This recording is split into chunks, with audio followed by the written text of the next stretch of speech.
In July of 1903, a piece of farmland in Kent changed owners, 600 acres, give or take.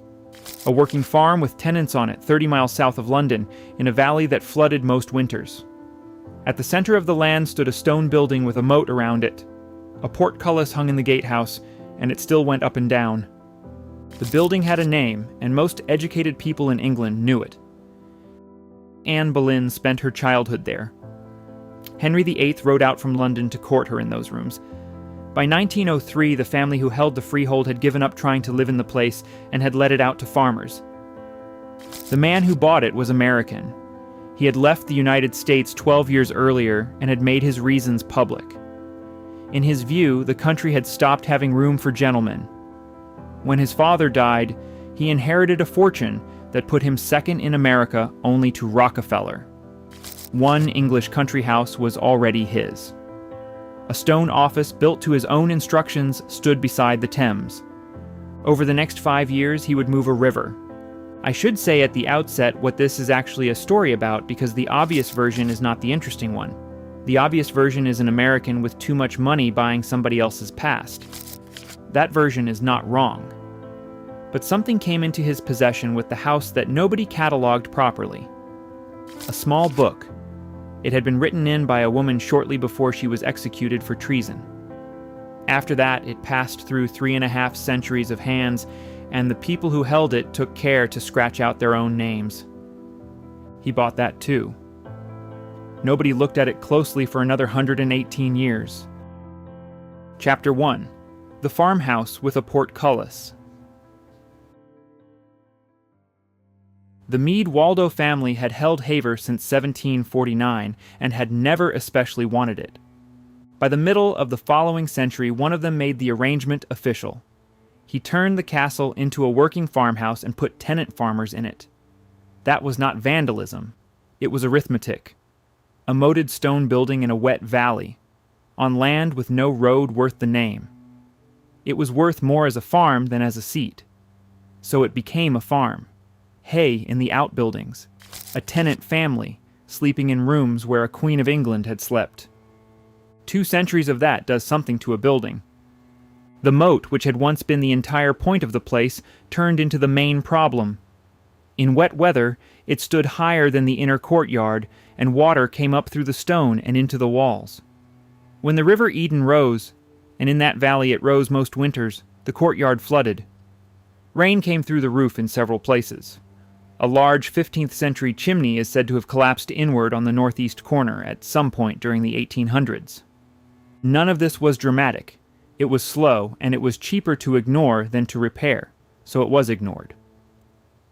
Edmund Meade-Waldo, who owned the place at the end of the century, was a serious man and an ornithologist of some standing. A reason for the family's absence went on the record through his wife, Ada Coralie. She said the house was haunted by Anne Boleyn, and that this made it unpleasant to live in. Whatever you make of that, and I do not make a great deal of it, the remark is useful evidence. It tells you the owners had stopped thinking about Havre as an asset and started thinking about it as an atmosphere. Then a tenant arrived who wanted the building. Captain Guy Seabright took a lease on the castle with his wife Olive in 1895. 3 years after that, he began spending his own money on it. The courtyard and the ground floor were lowered to correct the levels. 2 wings became a drawing room and a library. The Tudor stables came down. That was a loss, though at the time it counted as tidying up. This was not a wealthy man amusing himself. Seabright was restoring somebody else's building on the understanding that he would eventually be allowed to buy it. That expectation had been made plain to the owner. 8 years went into the work. During July of 1901, a visitor traveled down to look at the castle. He arrived with Lord Ronald Gower, a sculptor with good connections, and a young man who traveled with Gower. The visitor was American. He looked at a leaking farmhouse with a portcullis on the front of it, and appears to have decided on the spot that he wanted it. 2 more years passed before he got it. On the 27th of July, 1903, Edmund Meade-Waldo sold him the freehold. William Waldorf Astor recorded the purchase in his own ledger without ceremony. The entry gives the freehold, the acreage, and the name of the man who signed it over. Seabright was still living in the house. By every surviving account of the sale, he was furious. No record survives of what passed between the two men. The tenant had put 8 years and his own money into a building he expected to own. It was sold over his head to a man who could pay more and pay faster. In the history of English country houses, that is an ordinary enough story. What makes it legible here is simple. One of them kept records, the other did not. So it is worth setting out what had actually been acquired. Astor now owned a gatehouse from the 1270s, with what is described as the oldest working portcullis in England still hanging inside it. Behind it, a Tudor house. Rebuilt in the 1460s and altered piecemeal ever since, a moat that leaked into everything around it. One long gallery running the full width of the building. 600 acres by his own note, though a later county survey put the figure nearer 640. Tenant farmers, cattle, a church across the green with a Boleyn tomb inside it. And the name. The name was the one part of the property that had held its value for 350 years. Everything else on that list was in the condition you would expect of a farm building, because a farm building is what it had been. Chapter 2. The office that looked like a castle. A new building appeared on the Victoria Embankment in 1895, facing the Thames. It was an office. One man worked out of it, and the work was managing property in New York. From the outside, it looked like a small fortified house from the 1500s, built in Portland stone with turrets and carved figures across the front. Building it cost something near $1.5 million. John Loughborough Pearson was the architect, a church builder close to the end of a long career. The man who commissioned it was William Waldorf Astor. He had been in England 4 years. Haver was still 8 years away from him. That is the fact worth holding on to. Before he bought a genuine 16th century house, he paid a cathedral architect to build him a false one. Then he used it to run a New York rent roll. Astor had not begun this way. In New York in the 1870s he went into politics, and for a while it went well enough. A term in the state assembly, 2 in the state senate. Then he stood for Congress and lost, and stood again, and lost again. The newspapers were not gentle about either defeat. By his own family's account, he had no armor for that kind of attention, and after the second loss, he gave it up entirely. President Arthur appointed him minister to Italy in 1882. It was a consolation posting, and both men appear to have understood it as one. Astor spent 3 years in Rome, and in Rome he started buying antiquities. He was still buying Roman marble 20 years later. Then he did something almost no wealthy American of his generation did. He wrote novels. 2 of them. The first appeared in 1885 and is a historical romance set in Italy in the 1500s. 4 years after that came a second, about Milan. Neither is good. Both are the work of a man who had read a great deal about the Italian Renaissance and would rather have been living in it. Later he bought a magazine and used it in part as somewhere to print his own writing. The 2 novels are the thing I find hardest to file away as vanity. A man who buys paintings is buying objects. Somebody who writes fiction set 400 years earlier is trying to get somewhere he cannot reach. His father died in February of 1890, and the money came to him. A family quarrel over which Mrs. Astor outranked the other was still running, and in 1891 he sailed for England. 2 summers after that, the New York papers reported that he had died of pneumonia. He had not. A cable sent from his London office was the source of it. The New York Historical Society holds that cable in the Astor family papers, catalogued there as a probable forgery, and who sent it has never been settled. In the popular version, he staged the whole thing to find out what his obituaries would say. What is documented is quieter and odder. He read them, and afterwards he observed that the press had treated him more kindly dead than it had in years. America did not see him again. British nationality followed in 1899. What he did not do was stop taking money out of America. The New York holdings stayed in his hands and stayed profitable. When he died, the American property alone was assessed at $60 million. H.G. Wells interviewed him in the embankment office and wrote about the arrangement afterwards without much warmth. The disgust with America was real. So was the rent. By 1901, he already owned an English country house bought from the Duke of Westminster 8 years earlier. Whatever Hever was for, it was not for want of a country house. What he wanted was a title. By the account of people who dealt with him, he had wanted one for years, and he was not especially private about it. Here, the English system put a particular problem in front of him, because a peerage is not simply a rank. It is a rank fastened to a place. A baron is a baron of somewhere. The place has to be real, and it has to be yours. Old helps. He had the money. The office already looked like a castle. What he did not have was a castle. There is one more thing, which nobody set down at the time, but which is difficult to miss afterwards. Wherever Astor settled, he built walls.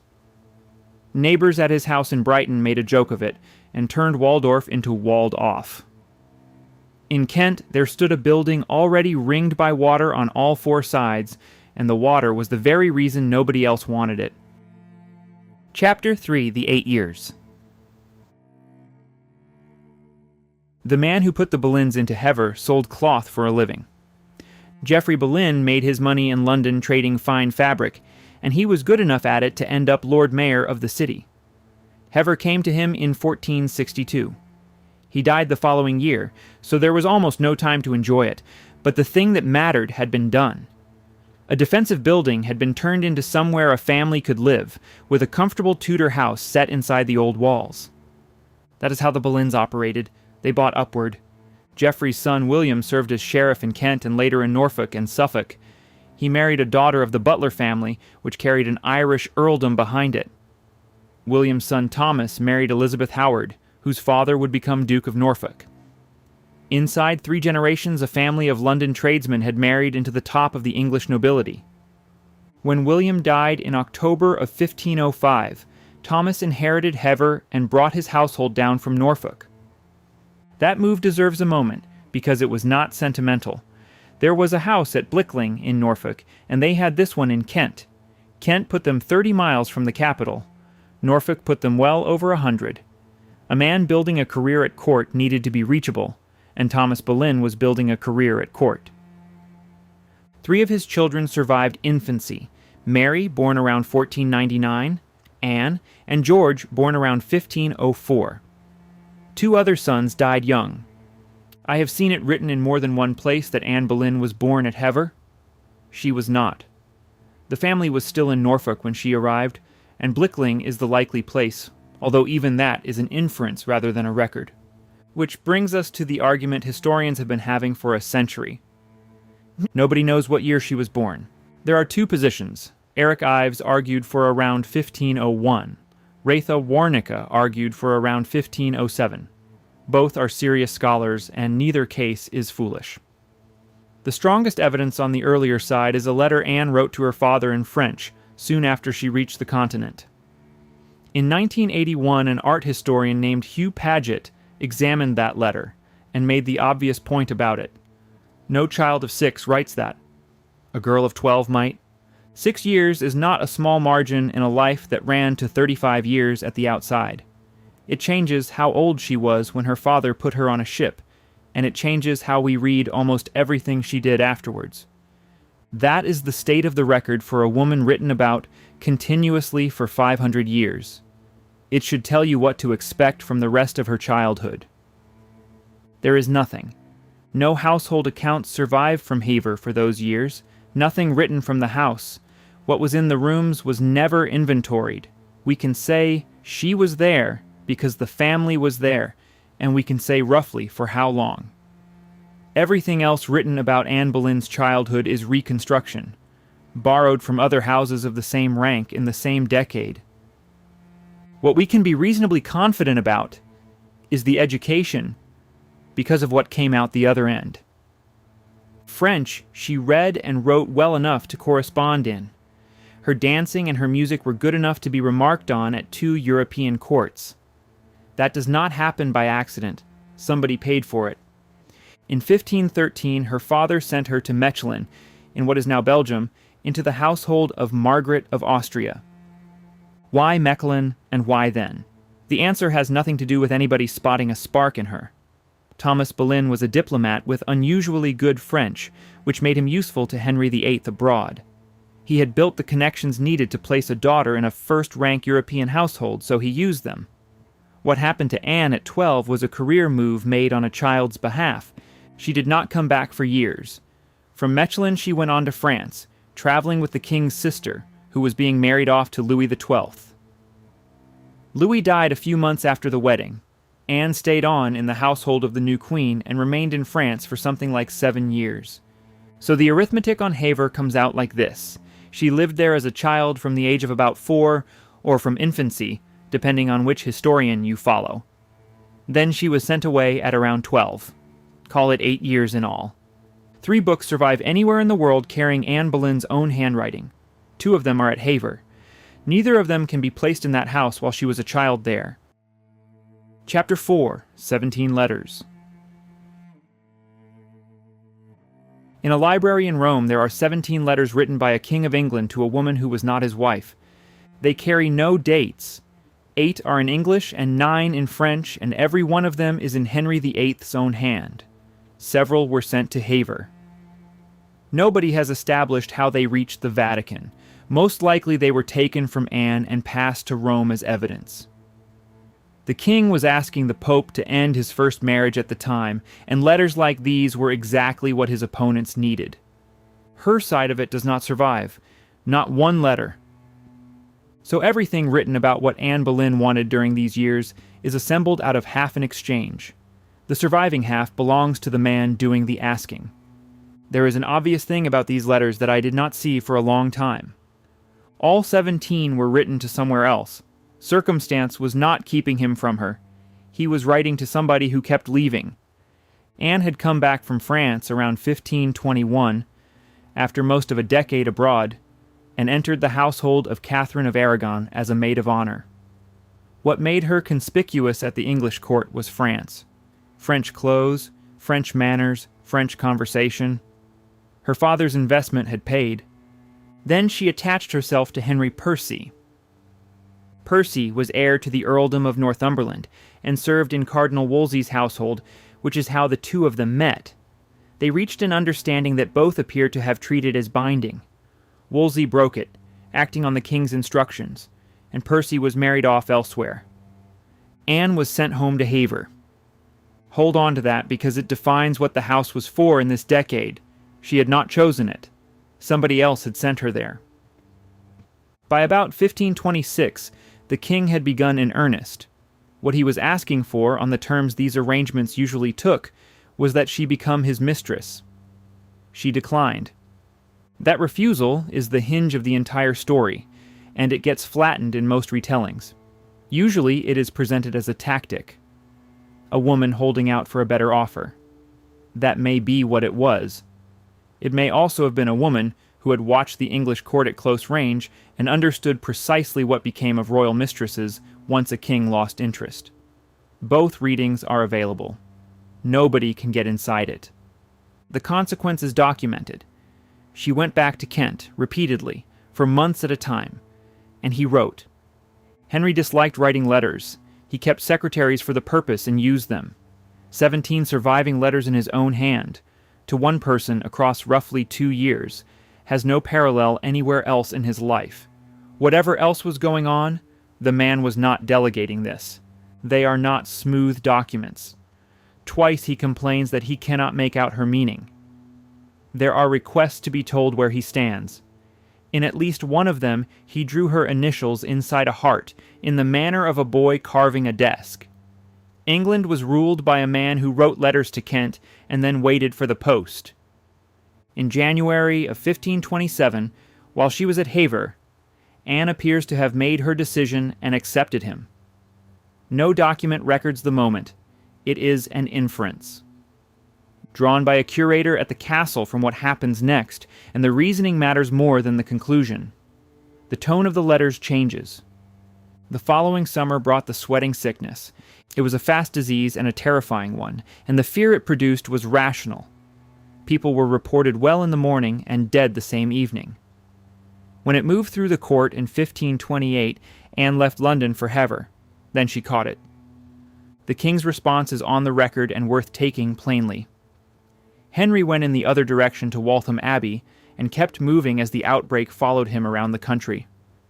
From wherever he had reached, he sent his physician, William Butts, down into Kent to attend her. She recovered. Thomas Boleyn caught it as well and came through it. One physical thing survives from all of this, and it is very small. Henry VIII traveled with his own locksmith. At every house where he stopped for the night, a lock belonging to him went onto the bedroom door before he used the room. It came off again when he left. Here was a man who did not intend to be surprised in his own bed in anybody's house, including the houses of his friends. Hever has one of those locks. Chapter 5. The Book That Should Not Exist. After the 19th of May, 1536, men went through the royal palaces with chisels. The work was specific. Anne Boleyn's arms came off the stonework. Her initials had been carved beside the king's on ceilings and paneling in half a dozen buildings. Those were cut away or recut into somebody else's.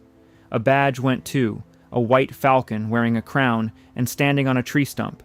The name came out of the paperwork wherever the paperwork could be altered. It was not entirely successful. At Hampton Court, the workman missed a section of ceiling. Her initial is still up there, entwined with his, 500 years on. Somebody looked up too late, or not at all. That is the context for everything that follows in this chapter. An instruction had gone out to remove a person from the physical record of the country, and it was carried out by men with tools. What led to it took 17 days from beginning to end. She was arrested at the start of May and taken to the Tower. 5 men were accused alongside her, one of them her brother George. The trials ran in the middle of the month. George died on the 17th. Anne died 2 days after him. 2 days before that, her marriage had been annulled. The sequence is stranger than the drama usually allows. A charge of that kind required her to have been the king's wife. The annulment declared she never had been.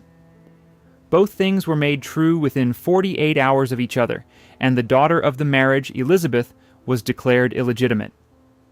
The paperwork was not consistent. It did not need to be. Thomas Boleyn was not executed. He lost his offices, and the garter went to somebody else. For 3 more years he lived on at Hever, and he died there in 1539.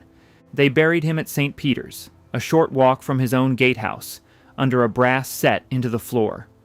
It shows him in garter robes. Above one shoulder, cut into the metal, is a falcon.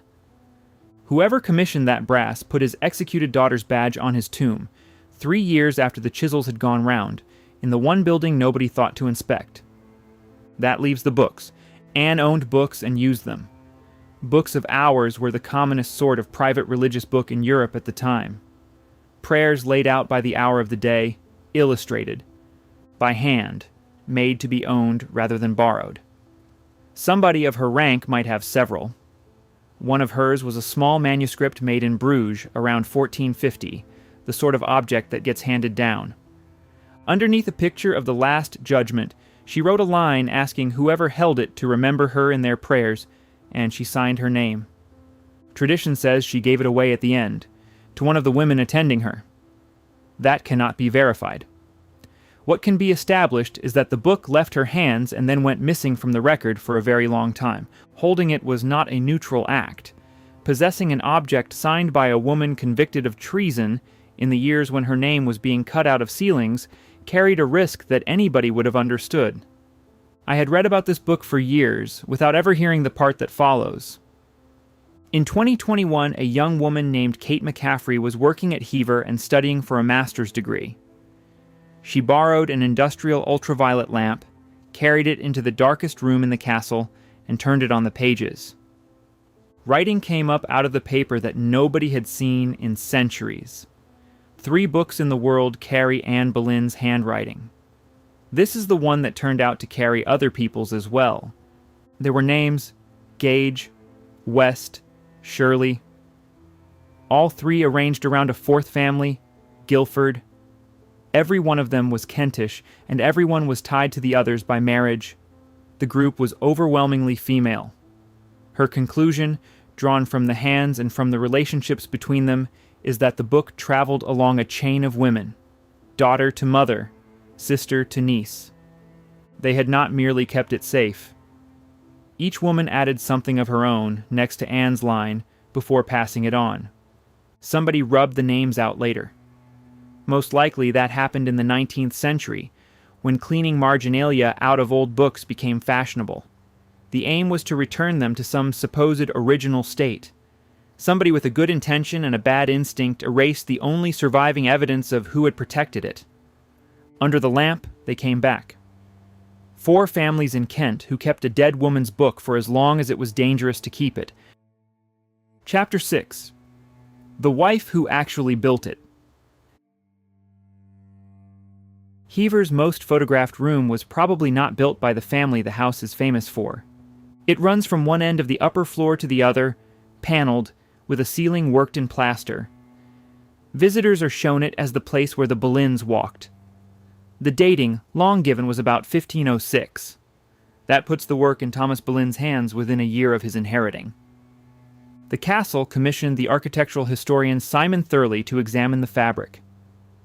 His dating puts the room after 1540. Dating a room that way is not guesswork. It comes from moldings, from joinery, from how paneling is jointed, and how plaster profiles are cut.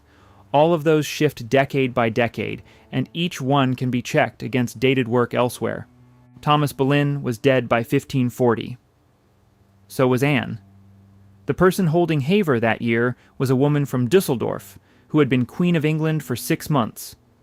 Almost nobody connects Anne of Cleves with this house, which is strange, because she held it for the rest of her life. The marriage ran from January to July of 1540. What everybody knows about it is a story about a painting. Holbein was sent out to paint her, Henry saw the portrait, and the woman who arrived is supposed to have disappointed him. The insult, usually. Attached to that episode, the one about a Flanders mare, appears nowhere until a bishop wrote it down more than a century afterwards. No contemporary source records it. What actually happened does her considerably more credit. The king wanted out. She agreed at once without argument, and then she negotiated. The ground given for the annulment was a prior engagement to the son of the Duke of Lorraine, arranged in her girlhood and never formally cancelled. It was a legal fiction, and both sides knew it. What she took in exchange for accepting it was not a large settlement in land and income, precedence at court above every woman in England apart from the king's daughters and whoever he married next, a formal standing as the king's sister. She kept all of it. She outlived Henry, and she outlived both wives who came after her. Hever arrived as part of that arrangement. The paperwork is worth following because it shows how the transfer worked. On the last day of 1540, Sir James Boleyn sold the freehold of the castle to Henry VIII for £200. James was Thomas Boleyn's brother. He was also Anne Boleyn's uncle, and he had served as chancellor of her household while she was queen. 4 years after the chisels, her uncle sold her childhood home to the man who had ordered them. The crown then let the place to Anne of Cleves. Her rent sits in the accounts at under £10 a year. Thurley's other finding is the one with consequences for the building. She was at Hever far more than anyone had assumed, and she put work and money into the fabric while she was there. Which returns us to the long room upstairs. If the dating holds, that room was built by a woman who had been discarded at 24 and handed a set of houses to be quiet in. No husband and no children. Nothing at. Court that demanded anything of her, and roughly 17 years of income to spend. Some of it went on a house in Kent, into a room where visitors now stand and think about somebody else. Were I writing the guidebook, her name would go on that room. Nobody does, and the reason is not conspiracy. It is that she has no story. Execution never came near her. Nothing was taken from her, not her money, not her standing, not her nerve. She talked her way out of a marriage that had already destroyed 2 women, then lived quietly for 17 years on the proceeds. Of the 6 outcomes available to Henry's wives, it is the least dramatic. It is also the most successful. Anne of Cleves was still standing when the whole business was over. In 1553, she rode in Mary Tudor's coronation procession, sharing a carriage with Elizabeth. That was 13 years after a wedding which had lasted half a year. Her death came in July of 1557. The burial was in Westminster Abbey. None of the other 5 got that, and her tomb stands on the south side of the sanctuary, a few steps from where English monarchs are crowned. Hever reverted to the crown on her death. The lease had run for 17 years. She held that house 34 times longer than she held the crown of England. Chapter 7. 3 centuries of backing the wrong side. The house where Anne Boleyn grew up became a place where Catholics hid to hear Mass. That happened within 2 years of Anne of Cleves dying, and it set the direction for everything after. Hever spent the next 2 centuries in the hands of people who kept choosing the losing side of English history, and a house owned by losers stops being spent on. Edward Waldegrave was the first of them. He had already been in the Tower once. Under Edward VI, he served in Mary Tudor's household, and when the council ordered her to stop hearing Mass, he was among the men who let it continue. That cost him a spell in prison. Under Mary, it made his career instead. Her reign made him a knight and a privy councillor, and handed him the Duchy of Lancaster to run. In 1557, he sat on the commission handling the disposal of crown land. Hever, newly back in the crown's hands, went to him. Mary died in November of the following year. Elizabeth stripped him of his offices within months. He kept his religion, which was the problem, and then he did what a great many Catholic gentlemen were doing. What he built was somewhere to hide. A chapel was built into the wall thickness at Hever, concealed behind paneling, with the fabric closed over it. Inside that, a priest could say Mass in a room which officially did not exist. Concealing a room in a gentleman's country seat was ordinary craft work by then, and carpenters specialized in it. The chambers went behind chimney breasts under staircases, inside the thickness of walls. They were built by professionals for clients who expected to need them. I have gone looking for a moment when Hever stopped mattering, and there is not one. There is only this, and things like it, accumulating. In 1561, the arrangement came apart. A customs officer at Gravesend stopped a traveler and worked out that the man was Waldegrave's priest. The chain led straight back into Kent. Waldegrave was arrested along with his wife Frances, and the pair of them were taken to the Tower. He died in his cell on the 1st of September that year, 4 years after taking possession of the castle. Note the timing because it matters. Harboring a priest did not become a capital offense until 1585. Waldegrave was arrested in the years when it was merely ruinous, and it still killed him. Frances came out alive. The family kept the house, kept the faith, and paid for the combination in the most literal way available. A statute of 1581 set the fine for refusing to attend church at £20 a month. That figure deserves a moment of attention.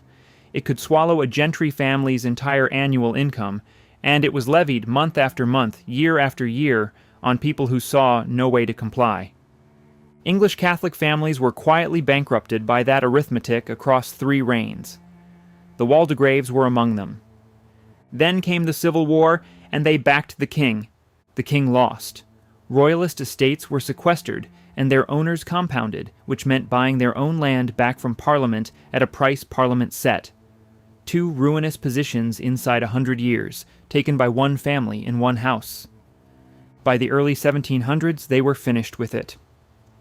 What is striking about this whole stretch is how little of it involves violence. Nothing was burnt or besieged, and nothing was pulled down.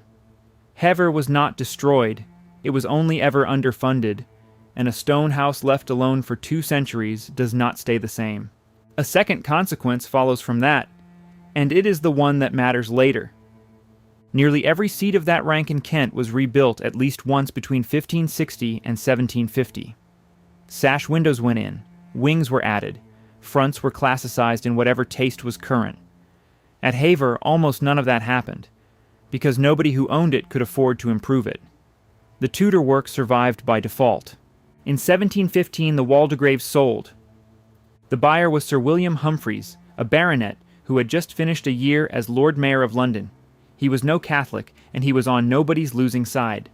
Here was a city man with money, acquiring a country property with a famous name attached, under no obligation to live in it.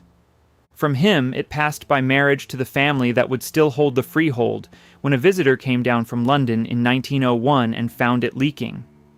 A London merchant with a mayoral chain, buying a house in Kent for the name on it, which is precisely how the Boleyns had come by it in the first place, 253 years earlier. Chapter 8, Adze and Chisel. No modern plane was allowed on the Hever site. The men working the timber used the adze and the chisel. That is how it had been done in the 1500s, and it is not how anybody was doing it in 1904. An adze is a shaped blade set across a handle, swung down into the wood like a small axe held the wrong way round. It leaves a rippled surface that catches light unevenly. A machine-planed board is flat, and the eye registers the difference across a room without knowing what it has noticed. Astor wanted new work that would not announce itself, so he paid for the slow method. Frank Loughborough Pearson had the commission. His father built the office on the embankment and died in 1897. Thompsons of Peterborough took the contract. At its height, the workforce on the castle came to 748 men. 748 men do not commute to rural Kent in 1904. A temporary village went up on the estate to house them. Astor had a small cottage built, for himself among the works, and by the accounts of people there, he was on the ground most days. A figure gets attached to all this, £10 million, sometimes with a note that it would run past £1 billion today. It traces back to the castle's own material and no further. What can be counted is the labor. The first thing they did was undo Guy Seabright. 8 years of Victorian restoration came out of the building. Doors he had hung came off. Locks he had fitted were removed, and the glass he had set into the windows went out in favor of glass made the older way. None of it was bad work. It was 19th century work, and the brief was 16th. That distinction cost an enormous amount of money, and it is the whole logic of the project. Nathaniel Hitch took the carving. William Silver Frith did the mottled plaster ceilings. Both stood at the top of their trade in Edwardian London, and both were being asked to produce work that would pass for the 1500s. Then the first winter arrived, and the valley did what the valley does. Water got into the foundations. Every previous owner had accepted that as the price of living in an old building.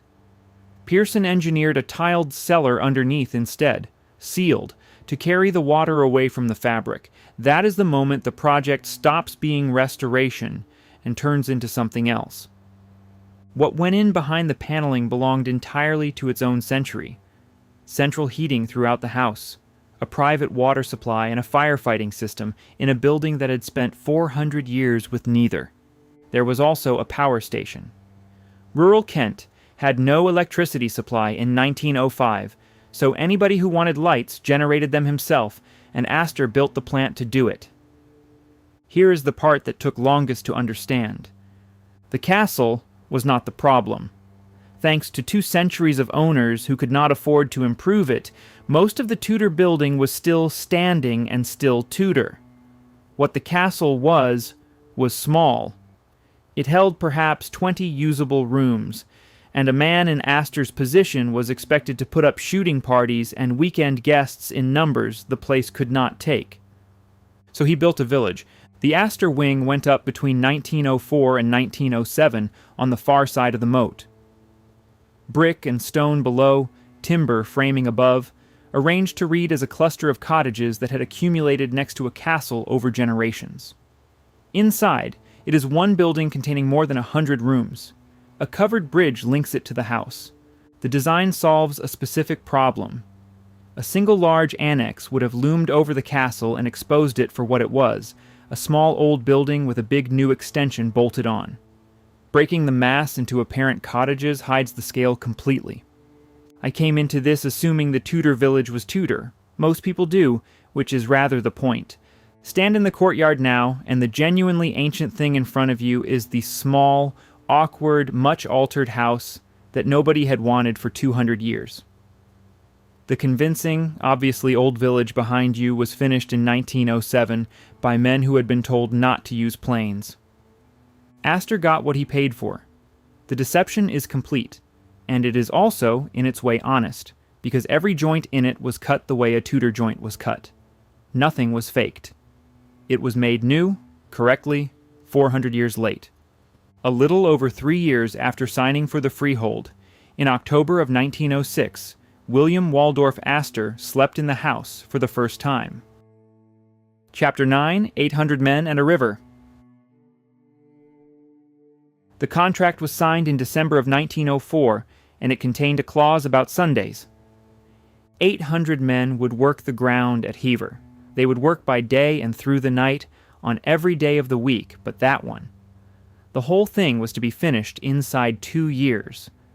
What they were being paid to make was a lake. No lake existed.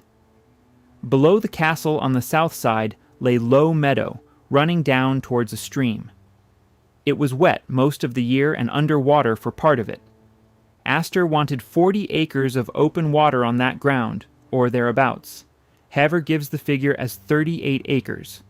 The national record puts it nearer 35. The obstacle was that a river was already using the site, so the river was moved. The Eden came out of its course and went roughly 50 yards further north into a new channel dug to receive it, and it has run there ever since. Then the public road went too, shifted west, because its old line would have crossed the water. That is the sentence worth reading twice. To make a view from a house, a private individual relocated a river and a public highway. Moving a road takes more than digging. A highway belongs to the parish and the county, not to the landowner, and taking one out of its line requires consent and a formal diversion. Somebody had to be persuaded. Astor was extremely good at persuading people who could be persuaded with money. The tools were not primitive. Steam navies did the heavy cutting, machines that swing a bucket on a jib and tear out in one bite what a gang would spend a morning on. A temporary railway was laid across the site to carry spoil off the excavation and tip it where it was wanted. This was contractor's plant of the kind then cutting docks and railway lines brought into a Kentish parish for ornamental purposes. The men did everything the machines could not. I cannot picture what that sight sounded like at 2 a.m. 800 men digging by artificial light, in winter, in a wet field. Steam engines running, and a works railway shunting spoil, 30 miles from a London that was asleep. Wet clay in January does not want to be moved. It clings to the shovel, it doubles in weight, and it fills a trench in behind you while you are still standing there. That was the job, in the dark, for 2 years. Nobody wrote down who they were. No list of names survives, no record of injuries, and no account by anyone who swung a shovel. The workforce exists in the archive as a number in a contract. Weirs and lock gates went in to hold the level once the basin was cut, because water of that volume does not simply sit still. It needed managing, and it still does. Behind the picture lies a practical dimension that usually gets lost. Water had been coming up out of the ground into the walls of that building for 400 years. Every owner since the Boleyns had lived with it, and none could afford the cure. Controlling where the Eden ran, and how high it sat, meant controlling the thing that had been quietly destroying the place. Ornamental purpose and practical purpose are hard to separate here, and no reason exists to think Astor separated them either. The basin filled in July 1906. The change on the ground was total. In the spring of 1904, a man walking south from the castle crossed a damp field and a road, with a stream somewhere off to his left. 2 summers later, the same walk ended at the edge of open water, running several hundred yards. Hever had never had a lake, and it had never had a view. A moated house sits low on purpose, because the point of a moat is that attackers have to come down to it. 6 centuries had been spent looking at the ground immediately around the walls. Astor gave it a horizon. He also did something that has outlasted every other decision in this story. Paneling can be moved, a roof can be replaced. Ownership has changed hands twice since he died. The river has not gone back. It runs where the contract put it. So does the road, and the water sits where he dug for it. Ordnance Survey has been recording his arrangement of that parish for well over a century. A man from New York redrew a piece of Kent, and it stayed redrawn. Chapter 10. The Statues. Italy would not release. In 1905, Roman marble began arriving in Kent. Sarcophagi, columns, wellheads, urns, fragments of carved frieze, portrait busts of people whose names had been lost for 1,500 years. Astor had been buying this material since his years as minister in Rome, more than 2 decades earlier. By the time Haver was his, the collection of classical antiquity was substantial. Some of it can be traced. One piece was bought from Stefano Bardini in Florence around 1893, and Bardini matters here. Few dealers in Italian art counted for more in that generation. A great quantity of Italy left Italy between 1880 and 1900, and a fair proportion of it went through his hands. Bardini kept the best of it for himself. His own house in Florence is a museum now, which tells you something about what was passing across his desk. The difficulty was that Astor had a collection and nowhere to put it. There is no natural place in a Kentish manor house for a Roman sarcophagus.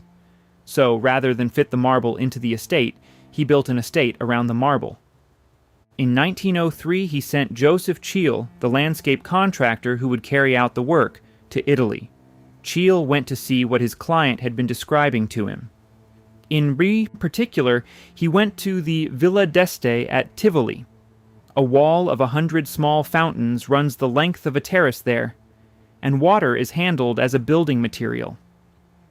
What came back to Kent was a scheme. The Italian garden runs over 200 yards along the north side of the new lake.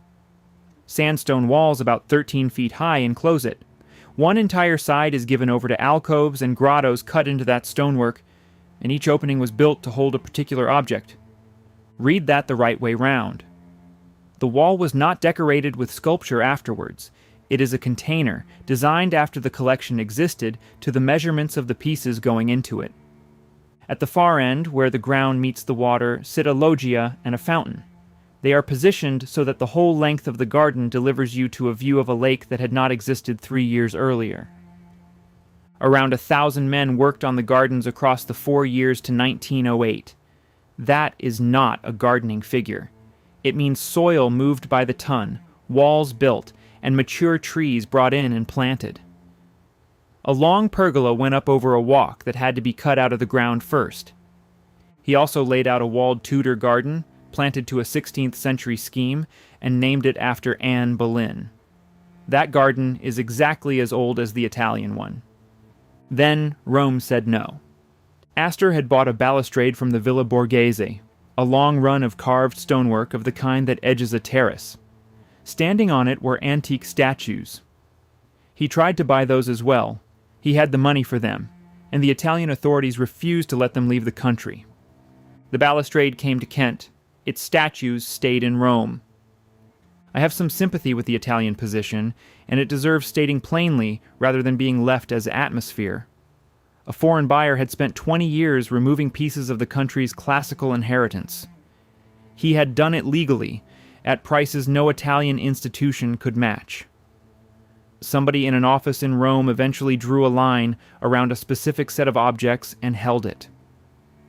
That is the only moment in this entire story where a person tells William Waldorf Astor no, and it sticks. It did not slow him down.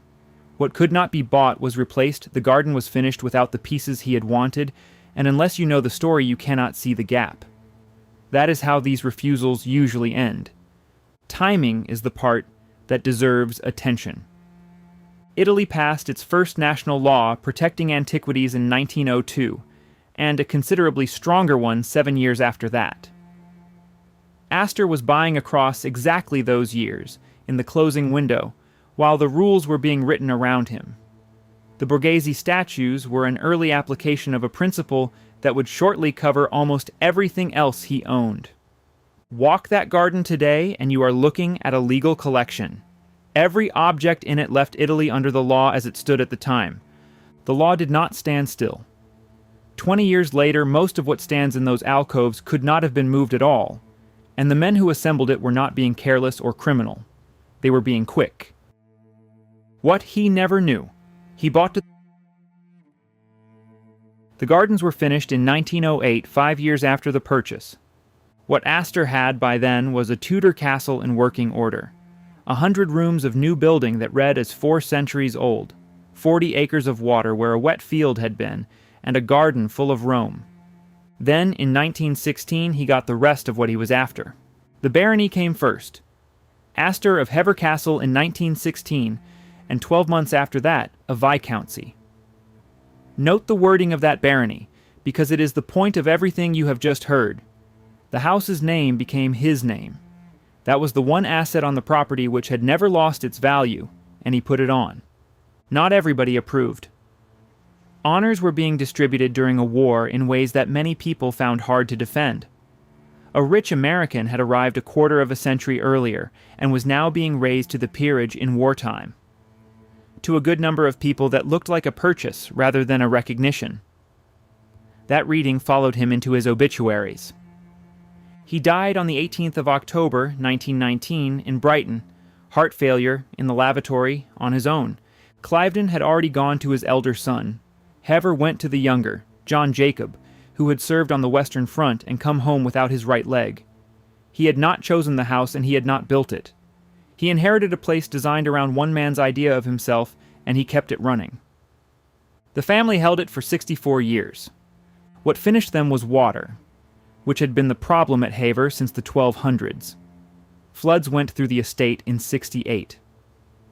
Holding ground like that against a river it had been fighting for 7 centuries stopped making financial sense. In 1983, the castle went on the market with more than 3,000 acres attached and a price of £13.5 million on it. Broadland Properties bought it. The figure paid was never published. It has stayed in private hands since, and it has stayed open to anybody who wants to walk in. Part of the collection went to auction separately. Arms and armor, close to 200 lots, sold out of the building that had been put up to hold them. Hever is still open. Something near 400,000 people walk through it every year. Most of them are there for one woman who left at about the age of 12. I think the ending of this belongs to the book rather than to the man. It surfaced around 1903, after 4 centuries in which nobody recorded where it had been. Astor bought it. He was acquiring Boleyn material wherever he could find it by then, because he understood precisely what he had paid for in Kent. And it was not the brickwork. So the small manuscript came back to the house it had left. It went into a case. People looked at it and saw the line she had written under the Last Judgment, and nothing else. Underneath that line, invisible, were the names of 4 families who had passed the book between them in the years when passing it was dangerous. Astor never knew they were there. Neither did his son or his grandson, nor did anybody who filed past the case for 118 years. Then somebody carried a lamp into a dark room and switched it on. Those findings were published in 2021. The manuscript sits at Hever, still, in a case, doing what it has always done.